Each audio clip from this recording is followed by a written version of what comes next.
আজকে আমার কিছু সারাদিনের টুকিটাকি আপনাদের সাথে শেয়ার করব। হ্যালো এভরিওয়ান, আসসালামু আলাইকুম। এই যে মশাগুলো সারা রাত আমার রক্ত নিয়ে পিকনিক করলো, কিন্তু টেনশনের বিষয় হলো ওরা মরে গেল কেন? আমি কি এতই বিষাক্ত? আমি সেটাই ভাবছি। ভাবতে ভাবতে মশারিগুলো সব কিছু উঠাই ফেললাম। আমি কিন্তু ফ্লোরে থাকি, কারণ আমি হলাম গরিব। তারপরে এই যে খাওয়ার জন্য খোঁজাখুঁজি করে দেখি একটু সেমাই, তাই খেয়েই কোনো রকম রেডি হয়ে একটু ভাবটাব মারছি। চোখে চশমা দিয়ে আমাকে কেমন লাগছে জানাবেন। পরবর্তীতে ব্যাগ ট্যাগ স্টাইল করে নিয়ে এই যে সিঁড়ি দিয়ে নামছি। চশমাটা হাতে নিলাম, কারণ আমি বাইরে গিয়ে চশমা চোখে দিব। চশমা যদি চোখে না দিই চোখ অনেক জ্বালা করে, চোখের মধ্যে অ্যালার্জি হয় এবং চোখ দিয়ে পানি পড়ে। জানি না সমস্যাটা কি আমারই হয় না অনেক মানুষেরই হয়।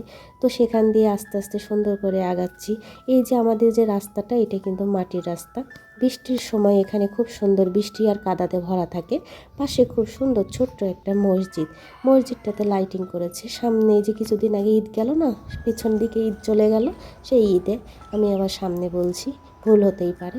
পাশে এই দেখেন ক্ষেত, এই ক্ষেতের মধ্যে সুন্দর করে এই যে ঘাস চাষ করে গরুতে খায়, আর পাশে সবজি চাষ করে মানুষে খায়। তো খুব সুন্দর না ক্ষেতটা। পাশে এই যে রাস্তা, রাস্তা দিয়ে চিল্লাচ্ছিলাম, একটা অটো যাচ্ছিল, কিন্তু অটোওয়ালা আমাকে না নেওয়াতে ছাগলগুলোও হাসলো। যাই হোক, এসে দেখি বান্দরগুলো বসে বসে হাড় চাবাচ্ছে আর এখানে রান্নাবাড়ি হচ্ছে। সেখানে কিছুটা সময় খুব কষ্ট হলেও গরমের মধ্যে কাটিয়ে আবার ব্যাক করলাম বাসায়। বাসায় আসতে আসতে আমার তো খুবই কষ্ট হচ্ছিল, এত প্রচণ্ড রোদ, কিন্তু কিছু করার নাই, আমাকে হেঁটেই আসতে হবে, কারণ কোনো গাড়ি টাড়ি এই রাস্তাতে নাই। বাসায় এসে কোনো রকম খাওয়া দাওয়ার পরে ফ্রিজের মধ্যে আমগুলো আমাকে দেখে এত কান্না কাঁদছে। ওদের কান্না সহ্য করতে না পেরে আমি ওদেরকে বের করে নিয়ে আসলাম।